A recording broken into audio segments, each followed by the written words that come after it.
Olá, pessoal, sejam extremamente bem-vindos a mais um vídeo aqui do professor Irineu.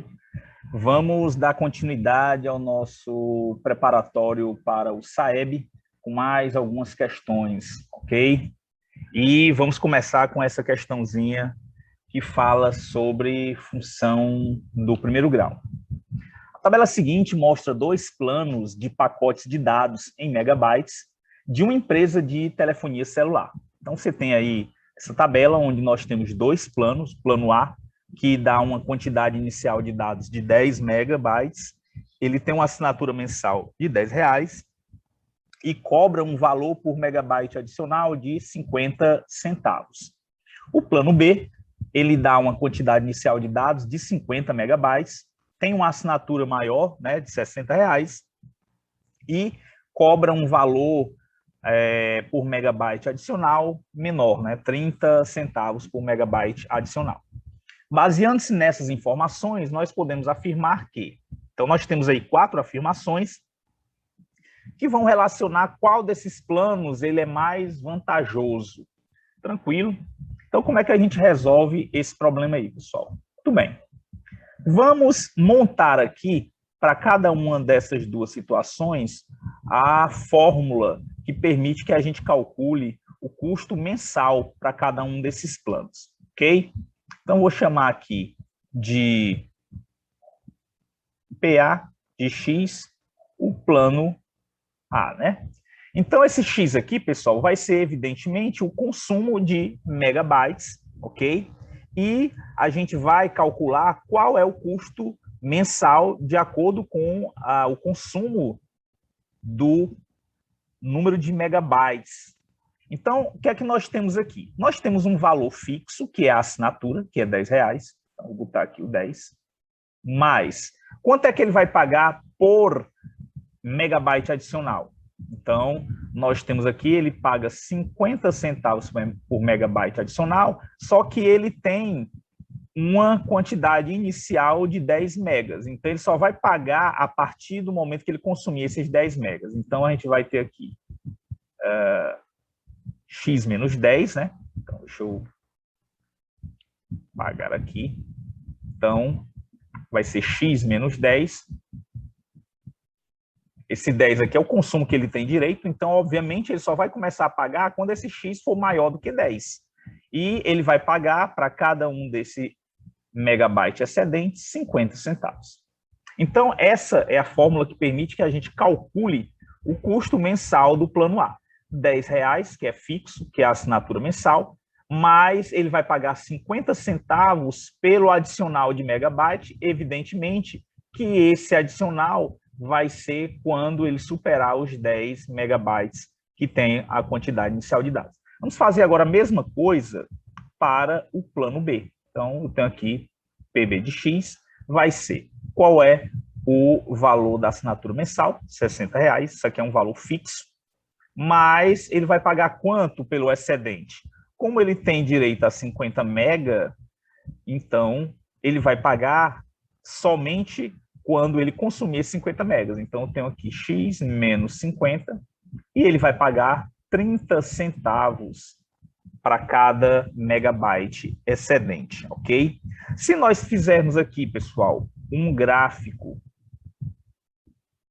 para representar a evolução desses valores aqui, eu tenho no eixo horizontal, na verdade, o eixo vertical, o valor que ele vai pagar mensalmente, e no eixo horizontal eu tenho a quantidade de megabytes. Então, o que nós temos aqui? O plano A, ele tem um valor menor, né? Ele parte de um valor menor, que é R$10, mas tem um valor adicional. Esse valor aqui, pessoal, esse 0,50, é o que nós conhecemos como coeficiente angular da reta. Ele é maior no A do que no B, então ele vai ter uma inclinação maior. Vamos considerar aqui o gráfico do plano A. Eu tenho aqui, ele começa a partir do 10, e tem aqui esse coeficiente angular. Agora, o plano B começa de um valor maior, começa aqui de 60, mas, em compensação, ele vai ter um coeficiente angular menor. Veja, 0,30, que é o valor que ele paga o adicional por megabyte, é um valor menor que 0,50. Então, nós dizemos que ele tem um coeficiente angular menor. Então, é mais ou menos nesse comportamento aqui, ok? Então, eu tenho aqui o plano B e aqui o plano A. Como o plano A tem um coeficiente angular maior, então ele tem inclinação maior do que o plano B. Evidentemente, vai chegar um momento em que eles dois vão se encontrar, certo? Nesse ponto aqui, tanto faz o plano A quanto o plano B, eles terão o mesmo custo. Aqui vai ser uma quantidade de megabytes consumida que vai propiciar uma conta igual tanto no plano A quanto no plano B. Ora, vamos descobrir que valor é esse. Para isso, a gente iguala essas duas expressões aqui.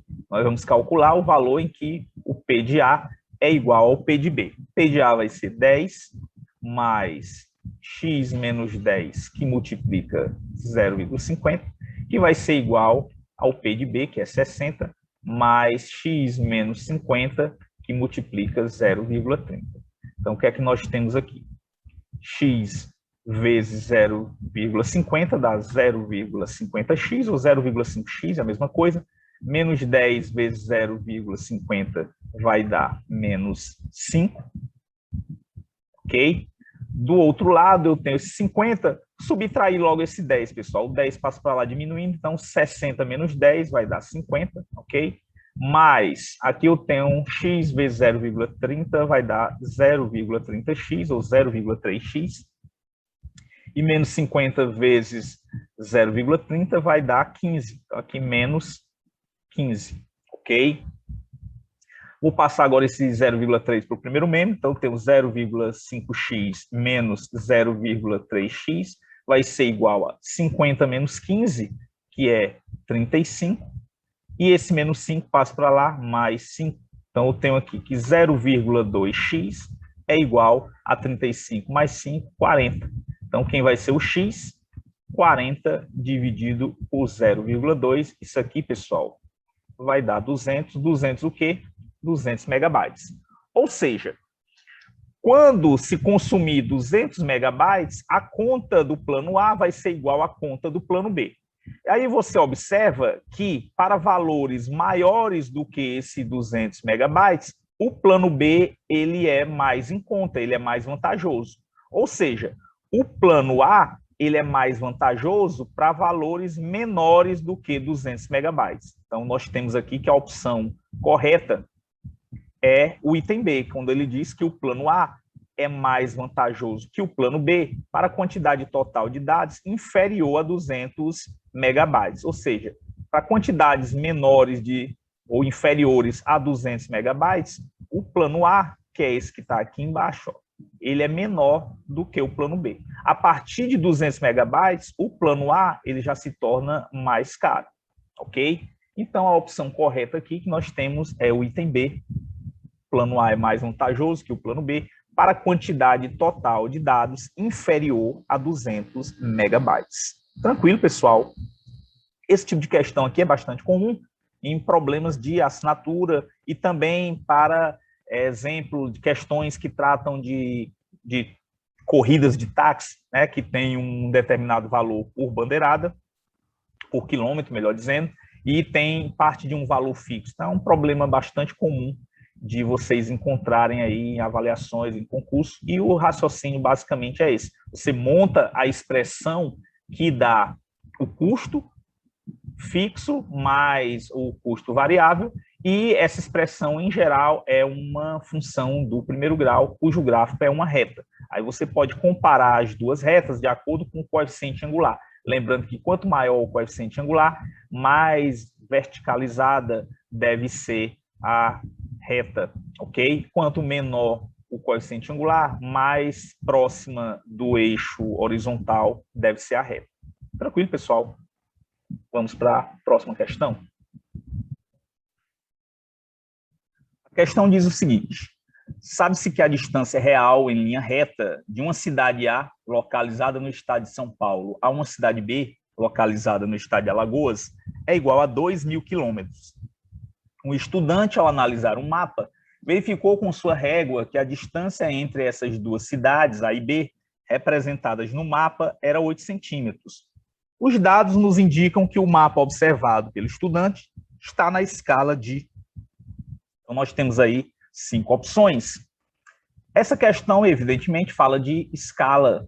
E a escala, pessoal, ela é a razão entre a distância no mapa, então a escala é a razão entre a distância no mapa e a distância real, ok? Então, o D aqui, minúsculo, é a distância no mapa, que evidentemente se escreve em centímetros. A distância real, que é o D maiúsculo, que também deve estar em centímetro, porque essa razão aqui, ela vai dizer o seguinte, por exemplo, o que é que significa a escala 1 para o 250? Significa que 1 centímetro no mapa equivale a 250 centímetros na distância real, ok? Então, a gente deve escrever a escala de 1 para alguma coisa. Então, o que é que nós temos aqui? No nosso problema, a distância no mapa é 8 centímetros, então o nosso D minúsculo aqui é 8, e a distância real é 2.000 quilômetros. Essa distância a gente deve transformar para centímetros. Então, vamos aqui montar uma tabelinha dos múltiplos e submúltiplos do metro. Tranquilo, pessoal? Vamos escrever aqui rapidamente. Eu tenho aqui o quilômetro, aí eu tenho o hectômetro, decâmetro, metro, decímetro, centímetro e milímetro, que nós não vamos precisar aqui no nosso problema. Então, a distância real é de 2.000 quilômetros, então eu tenho 2.000 quilômetros, e aqui eu vou preencher com zeros até chegar no centímetro, ó. Ok? Então, nós temos que a distância real em centímetros, ela vai ser dada por 200 milhões de centímetros. Então, a nossa escala aqui vai ser do tipo E é igual a 8 dividido por 200 milhões, ok? Agora a gente vai, evidentemente, simplificar aqui. Nós vamos dividir o numerador e o denominador por 8, que eu quero obter aqui 1 sobre, ok? Então, vamos lá. Vamos efetuar essa divisãozinha aqui, 200 milhões, dividido por 8. Então, o que é que nós temos aqui? 20 dividido por 8 dá 2, 2 vezes 8 dá 16 para 24, baixa aqui o 0, 40 por 8 dá 5, 5 vezes 8, 40 para 40, 0, e aqui a gente vai acrescentar com esses 6 zeros, né? Então, nós temos aqui, pessoal, que a nossa escala ela vai estar 1 para 25 milhões, ou seja, 1 centímetro no mapa equivale a 25 centímetros na distância real. Isso é o que nós encontramos aqui no item E. Tranquilo? Então, em problemas de escala, para você descobrir a escala, você divide a distância no mapa pela distância real. Aí você simplifica até chegar a 1 sobre. Então, você vai ter aqui quanto é que cada centímetro no mapa vale na distância real. Ok, pessoal? Lembrando sempre que tanto a distância no mapa quanto a distância real, elas devem estar na mesma unidade. Ok? Vamos para a próxima questão. Essa próxima questão também trata de escala. Para uma atividade realizada no laboratório de matemática, um aluno precisa construir uma maquete da quadra de esportes da escola, que tem 28 metros de comprimento por 12 metros de largura. A maquete deverá ser construída na escala de 1 para o 250. Que medidas de comprimento e largura em centímetros o aluno utilizará na construção da maquete? Então, aqui para nós, já é dito que a escala é de 1 para 250, ok? E nós já sabemos que a escala, ela é o quê? Ela é a distância no mapa pela distância real, ok? Então, o que é que nós temos? Vamos aqui encontrar o comprimento. Comprimento da maquete.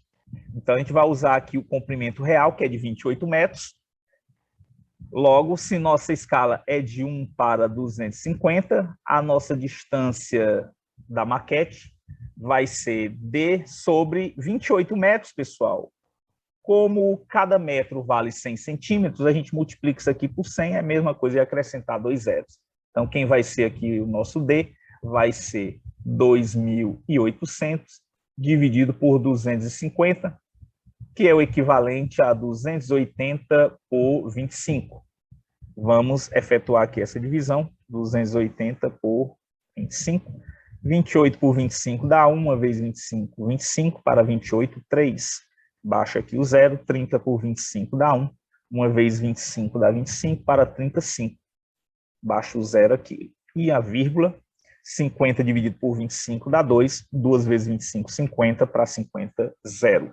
Então, o nosso comprimento da maquete vai ser de 11,2 centímetros. Agora a gente vai atrás da largura, usando o mesmo raciocínio. A nossa escala é de 1 para 250. O comprimento original é de 12 metros. A gente quer descobrir o comprimento da maquete. Então, vamos dividir o D minúsculo pelo 12. No caso aqui, como está em metros, a gente deve transformar em centímetros, é só acrescentar aqui 2 zeros. Então, quem vai ser o nosso Dzinho, que vai representar a largura, vai ser 1.200 dividido por 250, que é o equivalente a 120 dividido por 25. Então, vamos aí, dividir 120 por 25. Então, aqui nós temos 4, 120 por 25 dá 4, 4 vezes 25 dá 100 para 120, 100, né? 20, melhor dizendo. O 20 aqui não dá por 25, acrescenta o 0 e a vírgula. 200 por 25 vai dar exatamente 8. 8 vezes 25 dá 200, para 200, 0. Então, aqui, pessoal, a nossa largura vai ser de 4,8 centímetros. Então, a nossa maquete, ela vai ter como largura, como comprimento e largura, as medidas de 11,2 centímetros e 4,8 centímetros, que estão exatamente no item C. Ok? Aqui você deve tomar o cuidado, porque ele pediu o comprimento e a largura. Nessa ordem, o comprimento e a largura são 11,2 e 4,8. Veja que no item A, os valores estão aqui na ordem diferente, 4,8 e 11,2, que seriam largura e comprimento. Só essa observação aqui, para não confundir. Ele pediu primeiro o comprimento e segundo largura, que são nessa ordem, 11,2 e 4,8. Ok, pessoal? Questãozinha aí de escala, bastante simples. Sempre você relaciona a distância do mapa ou a distância da maquete sobre a distância real. Tranquilo? Vamos para a próxima questão. Cerca de 20 milhões de brasileiros vivem na região coberta pela Caatinga, em quase 800 mil quilômetros quadrados de área. Quando não chove, o homem do sertão e sua família precisam caminhar quilômetros em busca da água dos açudes. A irregularidade climática é um dos fatores que mais interferem na vida do sertanejo. Então, esses dados aí estão disponíveis nesse site. E ele continua. Segundo este levantamento, a densidade demográfica da região coberta pela Caatinga em habitantes por quilômetro quadrado é de... Então, pessoal, a densidade demográfica, vou chamar aqui de DM, ela vai ser a razão entre a população pela área, ok?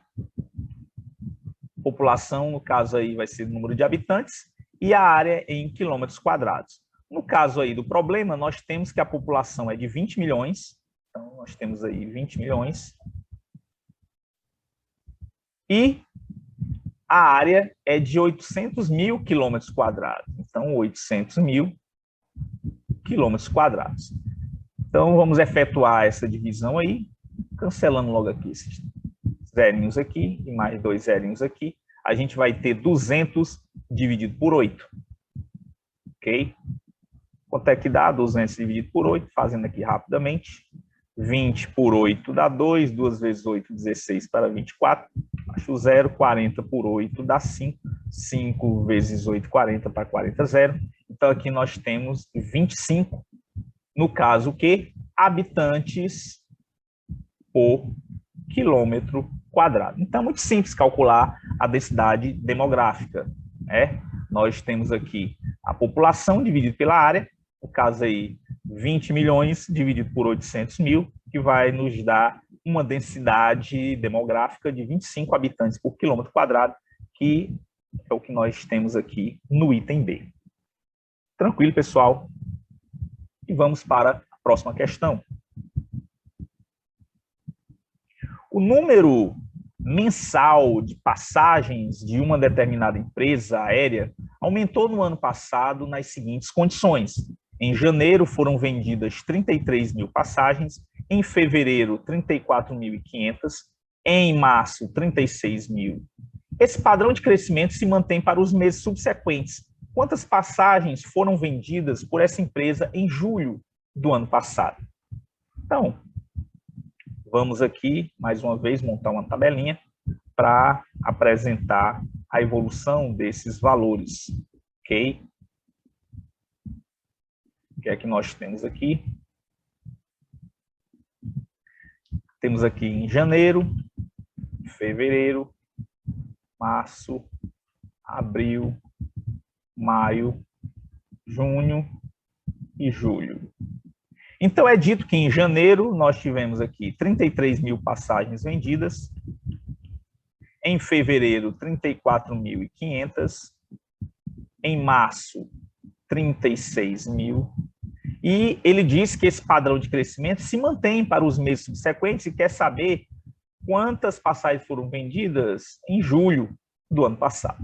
Se você observar aqui, de janeiro para fevereiro, nós tivemos um acréscimo de 1.500 passagens, né? 33 mil para 34.500, houve um aumento de 1.500. De 34.500 para 36 mil, também tivemos um aumento de 1.500 passagens. Ou seja, qual é o padrão de crescimento que se mantém mês a mês? É aumentar 1.500 passagens a cada mês. Então, isso aqui, pessoal, é um probleminha básico de progressão aritmética. Isso aqui é um PA, ok? Nós estamos somando sempre um valor constante, que é a razão, no caso aqui, 1.500. Então, se eu quiser saber quantas passagens foram vendidas em julho, né? Então, aqui, passagens no mês de julho, eu vou pegar aqui o 36 mil de março e vou acrescentar quantas vezes o 1.500. Eu estou aqui em março, 36 mil. Então, eu vou acrescentar, para chegar aqui em julho, 1, 2, 3, 4 vezes 1.500, ok? Então, nós temos aí 36 mil, mais 4 vezes 1.500 vai dar, no caso aí, 6 mil, né? E 36 mil mais 6 mil vai dar 42 mil. Então, 42 mil passagens foram vendidas no mês de julho, que é exatamente o que nós encontramos aqui no item D. Então, esse problema é um problema de sequência, no caso, especificamente, progressão aritmética, que é o tipo de sequência onde cada termo é obtido somando um valor constante ao valor anterior. Então, no caso, como foi dito que esse padrão de crescimento se mantinha em todos os meses, nós identificamos aqui que esse padrão era o aumento de 1.500 passagens a cada mês. Pegamos aqui o mês de março, por exemplo, poderíamos ter pego qualquer um desses meses.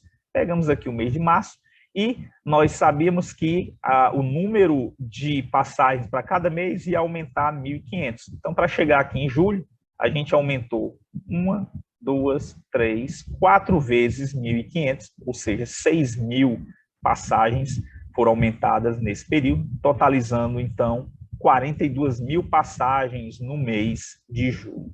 Tranquilo, pessoal?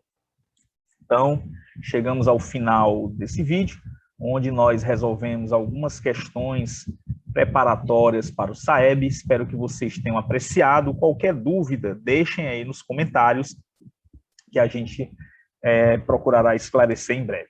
Então, um grande abraço a todos e até o próximo vídeo.